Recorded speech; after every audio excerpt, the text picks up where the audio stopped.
অন্নপূর্ণা ভান্ডার প্রকল্পের ভেরিফিকেশন ইতিমধ্যেই শুরু হয়ে গেছে। এই ভেরিফিকেশনের পরে আপনাদের ব্যাংক অ্যাকাউন্টে পয়লা জুন থেকে ঢুকতে চলেছে অন্নপূর্ণা ভান্ডার প্রকল্পের ৩,০০০ টাকা করে। বর্তমানে বিজেপি সরকার ক্ষমতায় এবং এরপরেই মুখ্যমন্ত্রী হিসেবে শপথ নেন মুখ্যমন্ত্রী শুভেন্দু অধিকারী এবং এরপরে তিনি ঘোষণা করেন যারা অযোগ্য বা অভারতীয় তাদের ব্যাংক অ্যাকাউন্টে ঢুকবে না অন্নপূর্ণা ভান্ডার প্রকল্প সহ কোনো সরকারি প্রকল্পের টাকা, এমনটাই ঘোষণা করেন। এরপরেই এই অন্নপূর্ণা ভান্ডার প্রকল্পে কারা কারা বাদ পড়তে চলেছেন, ভেরিফিকেশনে কারা বাদ পড়বে এবং কাদের ব্যাংক অ্যাকাউন্টে ঢুকবে টাকা, আজকের এই ভিডিওতে আমরা এই সকল আপডেট জেনে নেব। পশ্চিমবঙ্গের মহিলাদের জন্য একটি অত্যন্ত গুরুত্বপূর্ণ খবর। আগামী পয়লা জুন ২০২৬ থেকে রাজ্যে আনুষ্ঠানিকভাবে শুরু হতে চলেছে নতুন সরকারের পরিচালিত অন্নপূর্ণা ভান্ডার প্রকল্প। আজকের ভিডিওতে আমরা এই প্রকল্পের যাবতীয় খুঁটিনাটি আলোচনা করব। পূর্বে লক্ষ্মীর ভান্ডার পরিবর্তে এখন আছে অন্নপূর্ণা ভান্ডার, যেখানে মহিলারা প্রতি মাসে পাবে ৩,০০০ টাকা। আপনি যদি আগে লক্ষ্মীর ভান্ডার পেয়ে থাকেন তবে চিন্তার কারণ নেই, আপনি সক্রিয়ভাবেই এই প্রকল্পে যুক্ত হয়ে যাবেন। লক্ষ্মীর ভান্ডার থেকে যারা আগে টাকা পাচ্ছিলেন তারা অটোমেটিক মাইগ্রেট হয়ে যাবেন। নতুন করে আবেদনের প্রয়োজন নেই।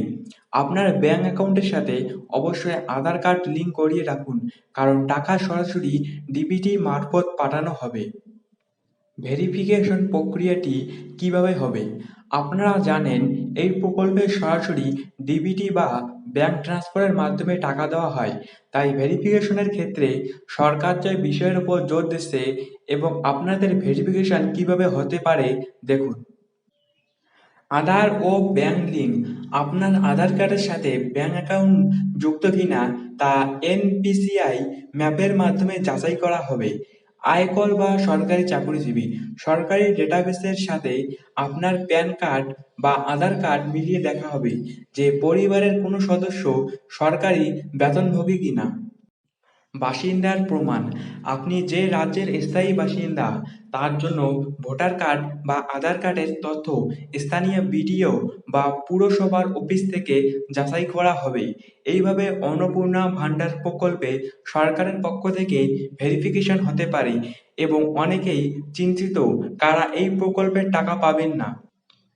অনেকেই চিন্তিত যে তাদের নাম বাদ যাবে কিনা। মনে রাখবেন, নিচের ক্যাটাগরিতে থাকলে আপনি এই প্রকল্পের সুবিধা পাবেন না। সরকারি চাকরিজীবী। পরিবারের কেউ যদি রাজ্য বা কেন্দ্রীয় সরকারি চাকরিতে কর্মরত থাকেন। আয়করদাতা, যারা প্রতি বছর ইনকাম ট্যাক্স বা আয়কর জমা দেন। অন্যান্য পেনশন, যারা সরকারিভাবে অন্য কোনো বড় পেনশন প্রকল্পের সুবিধা পাচ্ছেন তবে বার্ধক্য বা বিধবা ভাতার মতো ছোট প্রকল্পের ক্ষেত্রে সরকারি নিয়ম অনুযায়ী সিদ্ধান্ত নেওয়া হবে। ভুল তথ্য প্রদান। আবেদনে যদি আধার বা ব্যাংকের তথ্য ভুল থাকে বা ডুপ্লিকেট নাম পাওয়া যায় তবে সেই আবেদন সরাসরি বাতিল হয়ে যাবে।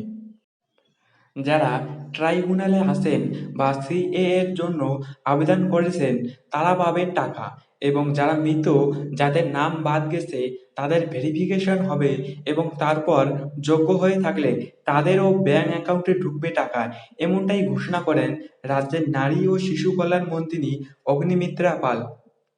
এবং যারা বৃদ্ধ বিধবা ও প্রতিবন্ধী ভাতার টাকা পেয়ে থাকেন আপনাদেরও পয়লা জুন থেকেই ঢুকবে বৃদ্ধ বিধবা ও প্রতিবন্ধী ভাতার ডাবল টাকা ২,০০০ টাকা করে এবার থেকে। নতুন মুখ্যমন্ত্রী শুভেন্দু অধিকারী জানিয়ে দিয়েছেন। তো আপনাদের অন্নপূর্ণা ভান্ডার প্রকল্পের টাকা পয়লা জুন থেকেই ব্যাংক অ্যাকাউন্টে ঢুকতে চলেছে এবং আপনাদের অন্নপূর্ণা ভান্ডার প্রকল্পের ক্ষেত্রে ভেরিফিকেশন হবে। ভেরিফিকেশনে যারা যোগ্য তারাই পাবেন অন্নপূর্ণা ভান্ডার প্রকল্পের টাকা এবং যারা আগের লক্ষ্মীর ভান্ডার প্রকল্পের টাকা পেতেন তারা অটোমেটিক ডাইরেক্ট ট্রান্সফার হয়ে যাবেন অন্নপূর্ণা ভান্ডার প্রকল্পে। আপনারা চিন্তিত হবেন না, আপনাদের টাকা পয়লা জুন থেকেই ব্যাংক অ্যাকাউন্টে ঢুকতে শুরু হয়ে যাবে।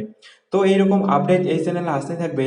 তো এইরকম আপডেট পাওয়ার জন্য চ্যানেলটা সাবস্ক্রাইব করে রাখবেন এবং ভিডিওটি যদি ভালো লেগে থাকে তাহলে একটি লাইক করবেন।